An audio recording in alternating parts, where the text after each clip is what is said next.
आप लोगों का मेरे चैनल होम केमिस्ट्री क्लासेस पर स्वागत है। आज बात करने वाले हैं 11th क्लास की चैप्टर नंबर फर्स्ट की बात करेंगे, जिसका नाम है रसायन की कुछ मूलभूत अवधारणाएं। हम लोग यहां पास पढ़ेंगे जो रसायन है, इस रसायन को आखिर पढ़ा क्यों जाता है, और उसके साथ साथ जो रसायन है वह बेसिकली किस कॉन्सेप्ट पर आधारित है उसके बारे में बात करेंगे। तो यूनिट स्टार्ट करने से पहले अगर आपने हमारे चैनल को सब्सक्राइब नहीं किया है तो सब्सक्राइब कर ले। इंट्रोडक्शन की बात करें, अगर रसायन की बात किया जाए तो आखिर रसायन क्या है। रसायन जो कि इससे शब्द से ही स्पष्ट है, रस यानी कि रंजक, और इस तरह से जो रंजक है उसकी अध्ययन करना जो कि रसायन कहलाता है। जब रसायन की जानकारी नहीं था उस कंडीशन पर भी अनेक वैज्ञानिकों ने इस रसायन के बारे में अध्ययन करता था। जैसे कि प्राचीन काल में जो अमृत एवं पारस पत्थर था, उनकी खोज ने रसायन विज्ञान की विकास में महत्वपूर्ण योगदान दिया। लेकिन यहां पर जो केमिस्ट्री, इसी रसायन को जो कि अंग्रेजी में केमिस्ट्री कहा जाता है, केमिस्ट्री जो कि मिस्र देश होता है उस देश का प्राचीन नाम, जिसका नाम केम था।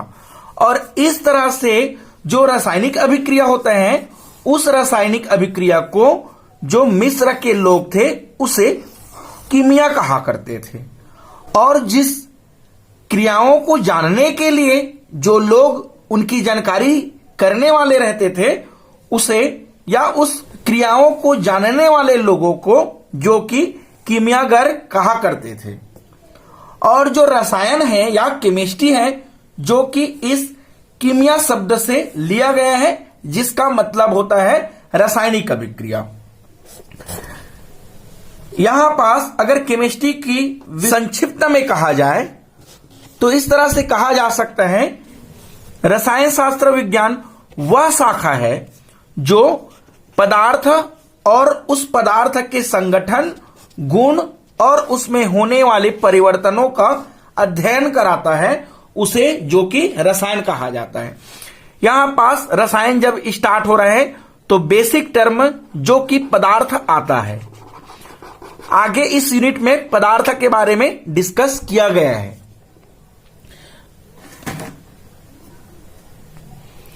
इस तरह से जो पदार्थ है उसका मतलब होता है जो हमारे आसपास जो भी सॉलिड, लिक्विड या गैस है, या इस तरह से कह सकते हैं कि जो हमारे आसपास सॉलिड, लिक्विड, गैस से जिससे हम घिरे हुए हैं उसको पदार्थ कहा गया है। इस तरह से जो पदार्थ होता है वह जो कि स्थान घेरता है, और स्थान घेरने के साथ साथ उसकी एक द्रव्यमान होता है। और जो वस्तु स्थान घेरता है और जिसकी द्रव्यमान होता है उसे पदार्थ कहा जाता है। इस तरह से जो प्राचीन भारत के जो उच्च स्तरीय धातु कर्मक था, उस धातु कर्मक को प्रमाणित करने के लिए भारत में आज भी कई इमारतें हैं,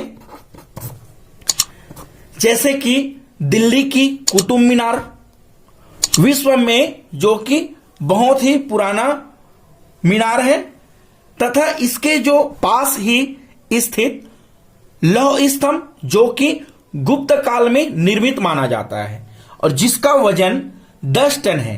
और इसकी ऊंचाई की बात किया जाए तो उनकी ऊंचाई जो कि 7.32 मीटर है। यह जो 1600 वर्ष से खुले जगह में खड़ा हुआ है और आज तक इस पर जंग नहीं लगा हुआ है। और यह जो लोहे और इस्पात है यह जंगरोधी है। इसी भांति अजंता और एलोरा की दीवार पर पाई जाने वाली चित्रकारी आज हजारों वर्ष बाद भी स्पष्ट एवं ताजा है, जो कि प्राचीन काल में भारत में रसायन के विकास को यह दर्शाता है।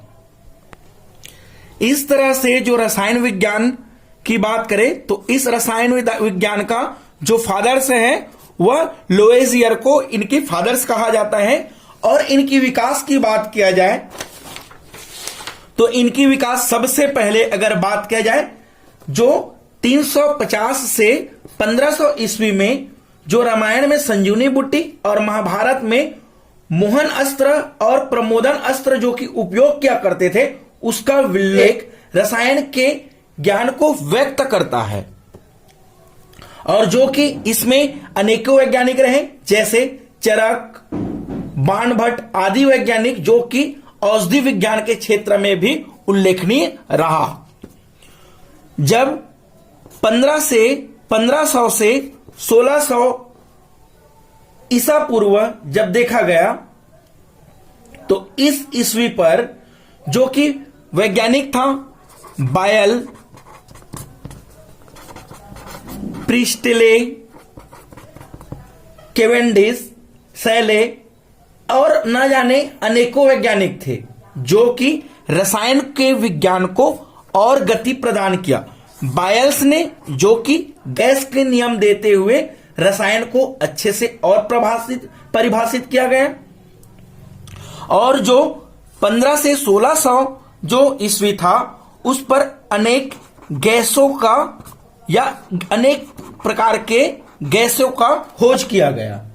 1600 से 1734 ईस्वी पर जो कि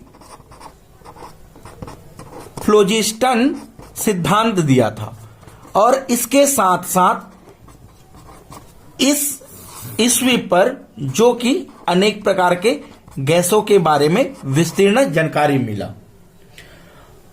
और इस तरह से जो फ्लोजिस्टन सिद्धांत था वह जो कि अंधविश्वास को दूर किया था। और यही सिद्धांत जो कि आधुनिक काल का नींव रहा। और इसी सिद्धांत के बाद जो कि आधुनिक काल का युग आया। इस आधुनिक काल के युग पर जैसे मैडम क्यूरी ने रसायन के रेडियो एक्टिव तत्वों की खोज की, रदरफोर्ड और बोर ने परमाणु की संरचना के बारे में बताया, वान टॉप ने गैस के समीकरण दिया था, एवोगैड्रो और डाल्टन ने भी परमाणु और उसमें उपस्थित एटम के बारे में जानकारी दिया। और उसके बाद आधुनिक काल के बाद जो कि सुनहरा, उसके बाद जो आधुनिक काल था उस आधुनिक काल पर ही जैसे कि जो पीसी राय था, प्रफुल्ल चंद्र राय ने बंगाल में एक केमिकल एंड फार्माकोलिटिक वर्क लिमिटेड नाम का कारखाना स्थापित किया, जिसमें इन्होंने 80 प्रकार के नए नए तत्वों की खोज किया गया। उन्होंने जो कि इंडिया में केमिस्ट्री या को रसायन को और विस्तीर्ण रूप से जो पीसी राय था उन्होंने इंडिया में केमिस्ट्री को और ही डेवलप बना दिया। और उसके बाद आज भी प्राकृतिक गैस की खोज तथा जो औषधि निर्माण के क्षेत्र है वह निरंतर प्रगति पर चले जा रहा है। अगर इस तरह से जो रसायन है उसकी ब्रांच के बारे में बात करें तो जो कि हमें पता है जो ब्रह्मांड है वह दो चीजों से मिलकर बना हुआ है, एक तो द्रव और दूसरा है ऊर्जा। इस तरह से जो बना है वह ब्रह्मांड है। और इस ब्रह्मांड में जो द्रव और ऊर्जा है उसकी संगठन, गुण तथा परिवर्तनों का अध्ययन करके अनेक विभिन्न प्रकार के परिवर्तनों की अध्ययन भी इसमें सम्मिलित है। चूंकि ब्रह्मांड में बहुत से पदार्थ है, अतः जो रसायन क्षेत्र का विस्तीर्ण है, सुविधाओं के लिए रसायन विज्ञान का विशेष योगदान रहा है। इस तरह से इसकी शाखाओं को विभिन्न भागों में बांटा जा सकता है। फर्स्ट है अकार्बनिक रसायन। इसके अंतर्गत वे सभी पदार्थ आते हैं जिसमें कार्बन की कुछ मात्रा रहे और उसके अलावा अगर कार्बन ना हो तब इस तरह से रसायन जो कि अकार्बनिक रसायन में आता है। जैसे कि example carbon dioxide, sodium bicarbonate और सोडियम कार्बोनेट जो कि रसायन विज्ञान की अकार्बनिक रसायन में आता है। कार्बनिक रसायन की बात करें तो ऐसा रसायन जो कि कार्बन और उस कार्बन के साथ अगर हाइड्रोजन सम्मिलित हो तब इस तरह से जो अध्ययन करेंगे उसको कार्बनिक रसायन कहा जाएगा। भौतिकी रसायन की बात किया जाए तो इसके अंतर्गत रसायन की सभी सिद्धांत या सभी शाखाएं आता है जो कि नियम और सिद्धांतों का अध्ययन कराता है। विश्लेषित रसायन, इसके अंतर्गत जो भी तत्व है या जो यौगिक है उस तत्व और यौगिक की जो आकलन और उसके साथ साथ उनकी जो पहचान किया जाता है वह साइंस के बारे में जानकारी इकट्ठा करना जो कि विश्लेषण रसायन कहलाता है। औद्योगिक रसायन, इसके अंतर्गत जितने भी उद्योगों से संबंधित रसायन है उस रसायनों का जानकारी लिया जाता है या उस रसायन का जानकारी अध्ययन किया जाता है। जैव रसायन की बात किया जाए जिसे बायोकेमिस्ट्री कहा जाता है, इसके अंतर्गत जो भी सूक्ष्म जीव होता है उस सूक्ष्म जीवधारियों के जो रासायनिक परिवर्तन है उनके बारे में जानकारी या अध्ययन करना जो कि जैव रसायन कहलाता है। नाभिकीय रसायन, इसके अंतर्गत नाभिकीय क्रियाएं आता है जैसे कि परमाणु संरचना और रेडियो एक्टिव तत्व तथा समस्थानिक तत्वों को जो कि नाभिकीय रसायन पर अध्ययन किया जाता है। इस तरह से जो केमिस्ट्री है उसकी महत्व के बारे में बात करें तो केमिस्ट्री जो कि हमारे दैनिक दिनचर्या से लेके हमारे सभी भी क्रियाकलापों पर जो कि बहुत ही महत्व है। या तो सीधी से शब्दों में कहा जाए कि जो जीवन का अध्ययन है वही एक तरह से रसायन शास्त्र है।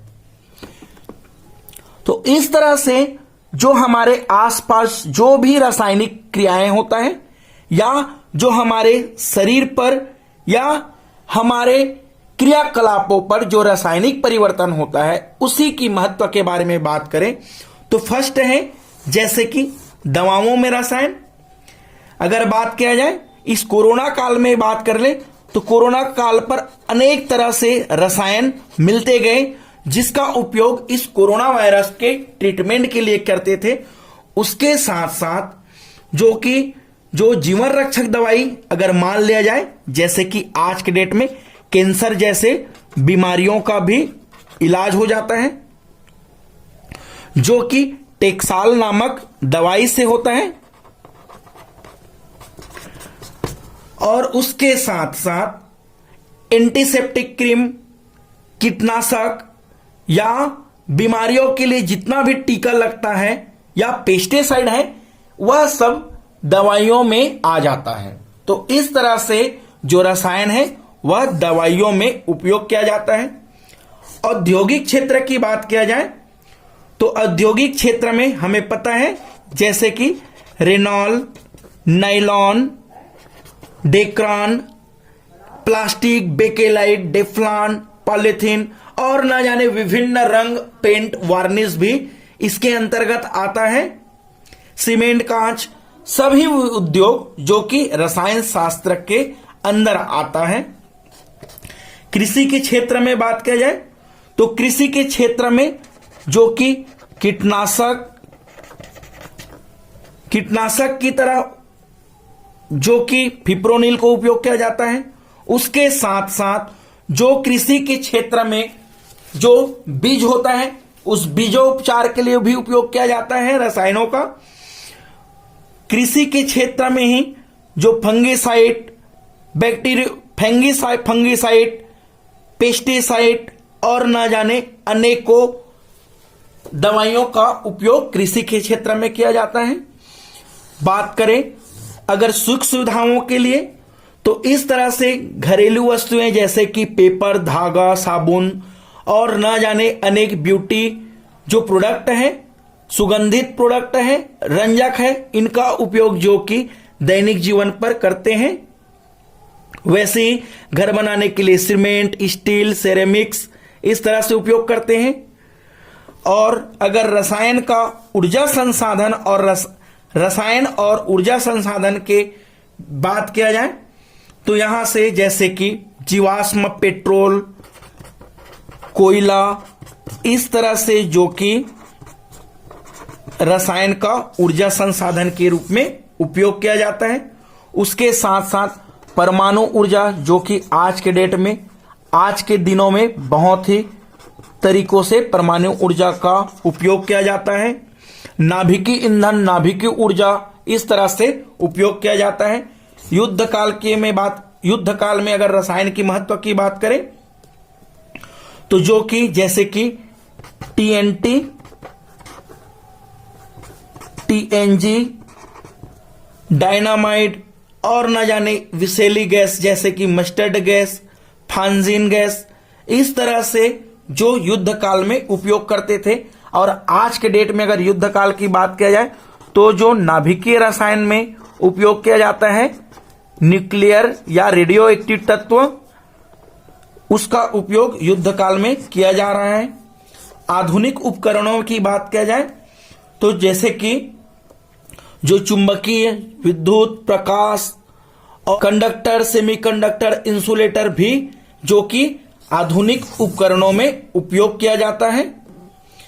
इस तरह से जो रसायन है इनका दायरा दिन में दिन बढ़ते जा रहा है।